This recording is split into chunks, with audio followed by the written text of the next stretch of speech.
నమస్కారం ఘంటారావానికి స్వాగతం. ముందుగా ప్రధాన అంశాలు. కాసేపట్లో రాష్ట్ర మంత్రివర్గం భేటీ, సెబ్ రద్దు, ఎక్సైజ్ శాఖ పునర్వ్యవస్థీకరణకు అవకాశం.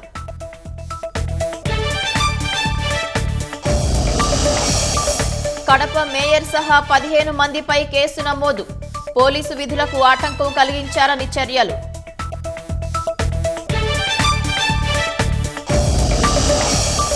శ్రీకాకుళం జిల్లా ఇచ్చాపురంలో స్వల్ప భూకంపం, రిక్టర్ స్కేల్పై తీవ్రత 3.2గా నమోదు.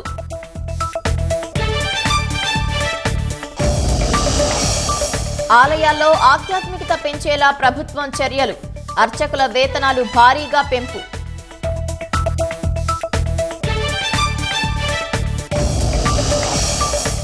రాజ్యసభ ఉప ఎన్నికల్లో 12 స్థానాలు ఏకగ్రీవం, 9 స్థానాల్లో బీజేపీ, 2 స్థానాల్లో మిత్రపక్షాలు ఎన్నిక.